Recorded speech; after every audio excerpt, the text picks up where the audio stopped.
You know, I lived with my Nana when I was growing up, Oh. and my mother was a single parent. You were such a good and classy Nana. I have to thank you for that.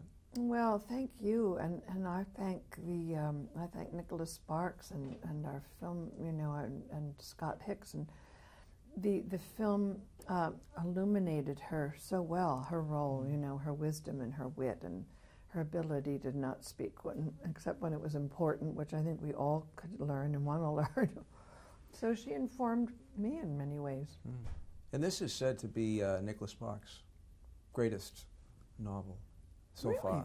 That's what I've read. Oh. Do you think that you all were able to pull it off and bring it to the big screen in a successful way? I certainly hope so. I mean, I think that it has all the elements that, you know, it's not just going to be pleasing to women and young women. I think Zach plays such an admirable hero and a character that is very strong and yet very tender, and his young Marine has such integrity, and I think he's a terrific role model for young men in this movie too. I get annoyed when they call it a chick flick because I don't think it is. I didn't think it was. Good. And I would never go to a chick flick. And I went to this, thoroughly enjoyed it, and Riley Stewart, who plays your grandson, gifted, great little kid. He must have been fun to work with. Kid, yeah. Having the dogs on the set and Riley was just a joy. You know, they often say, don't work with children or dogs because they'll upstage you. In this case, it was only a joyful addition to the whole thing and brought more life and warmth to the whole project. And loving Gwyneth, as I'm sure you do, this must have been an easy acting experience because you were kind of living on the set what you live in real life. I'm just guessing. Well, I became very close to Taylor.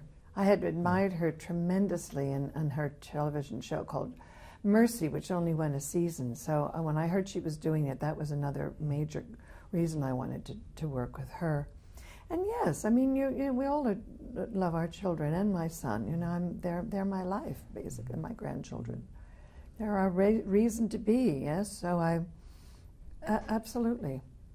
In the movie, beautiful light and darkness, you know, typical of Nicholas Sparks, you know, representing the South, you know, our country in all of its glory. The music, just glorious. Yes, yes, and especially I think the cinematography was beautiful. Our locale was phenomenal. Being close to New Orleans was tremendous fun. And one final question, just one final question. This movie is about, in the book, destiny and fate.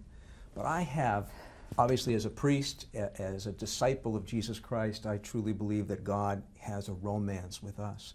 Do you see any of that in the film, this great romance between God and us on life's journey? When Zach turns to Taylor's ex-husband, who is, you know, beginning and beating him up, and they're perhaps entering into a real bad altercation, actually was somewhat, I don't want to say Christ-like, but I did think when he turned to him and said, you are a good person. For him to say it at that moment, I thought, I got a shiver. I thought, this is truly a man who is following teachings of, I won't necessarily say Christ, but certainly a religious figure, you know, or Buddha or Christ or whomever you choose. Sure. I was very touched by that.